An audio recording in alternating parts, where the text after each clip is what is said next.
Et voilà, pour reprendre l'étude d'un amplificateur inverseur, on va regarder le schéma qu'on a obtenu la dernière fois en faisant un amplificateur opérationnel en montage inverseur. Je vais aborder un montage qu'on appelle un amplificateur inverseur. Le mot inverseur vient du fait que la tension de sortie, celle qu'on voit ici, par rapport à la tension d'entrée, celle qu'on voit là, ont un signe opposé. Donc la tension V2 va être en signe opposé de V1.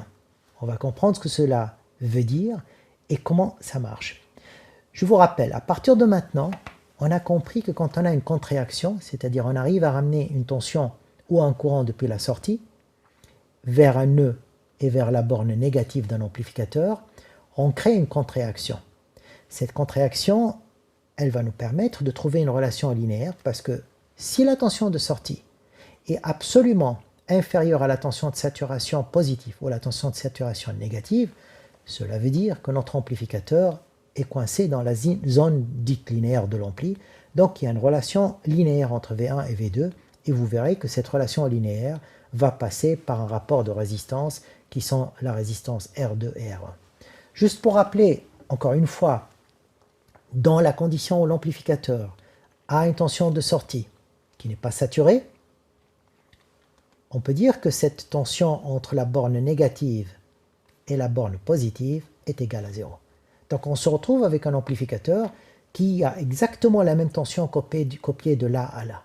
Très intéressant. Regardez ce qui se passe dans ce genre de montage. Dans ce genre de montage, j'avais relié la borne négative à un potentiel fixe qui est en commun entre l'entrée et la sortie. Et c'est la tension de la masse, du ground. Donc c'est comme si, lorsque je copie ce potentiel-là, et je l'applique ici, une copie de ce potentiel vers ce potentiel veut dire que j'ai imposé un potentiel au nœud A, la tension que je vois dans ce nœud-là, ou le potentiel que je vois ici, est absolument égal à 0. C'est une copie conforme de la masse. Mais il n'y a pas un court-circuit à la masse.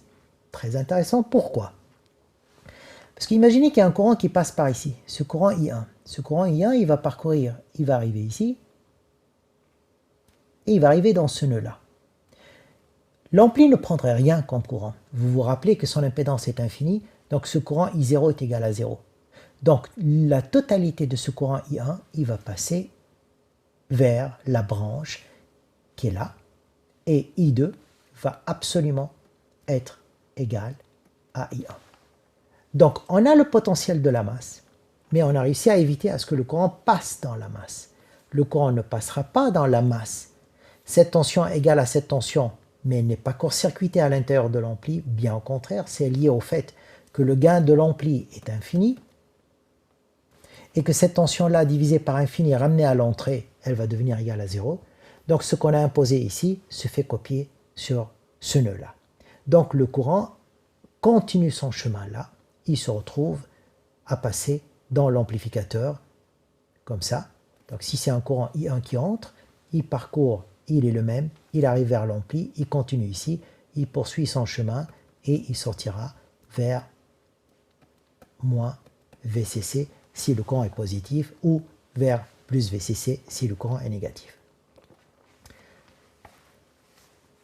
Nous allons maintenant reprendre l'analyse de ce circuit dans les conditions que nous venons de décrire. Donc on a dit que la tension en nœud A est égale à 0 volts. La tension V1 que je vois entre ce nœud-là et ce nœud-là est exactement le même. Cette même tension apparaît ici.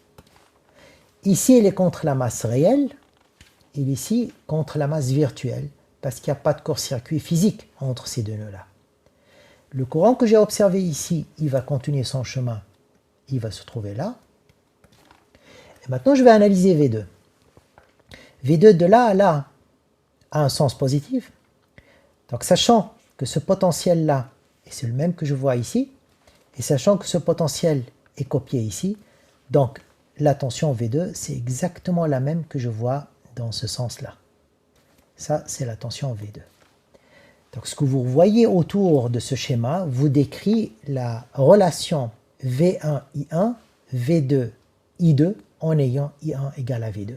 Je vais aller écrire ce qui va se passer lorsque j'écris que I1 égale à V1 divisé par R1, qui est égal, observez bien que la tension V2 est positive dans ce sens-là, donc positive dans ce sens-là, et le courant est positif dans ce sens-là.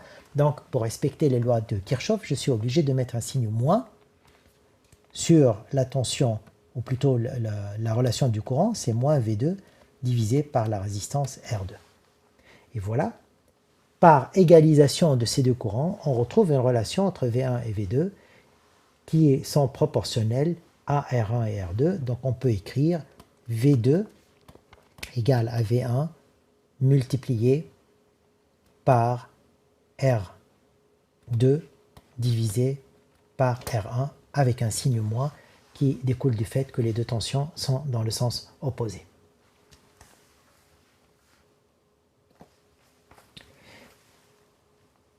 Et voilà un résumé de ce qu'on vient de voir. On a regardé qu'on a appliqué étape par étape ce qu'on a discuté juste avant, et ça nous a amené à cette relation qui relie la tension V2 et R2, et ceci nous permettrait de regarder un montage qui s'appelle le montage amplificateur opérationnel inverseur.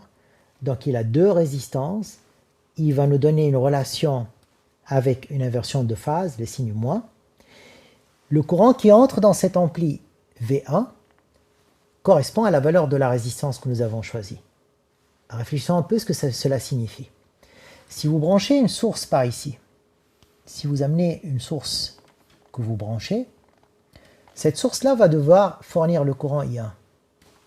Et ce courant I1, il est absolument proportionnel à la valeur de V1, qui est la valeur de votre source, et qui va voir la résistance R1 comme étant une résistance de charge. Et nous appelons ceci une résistance interne.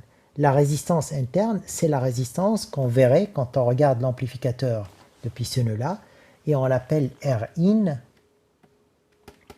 qui est égal à V1 divisé par I1, donc en l'occurrence égal à la résistance R1.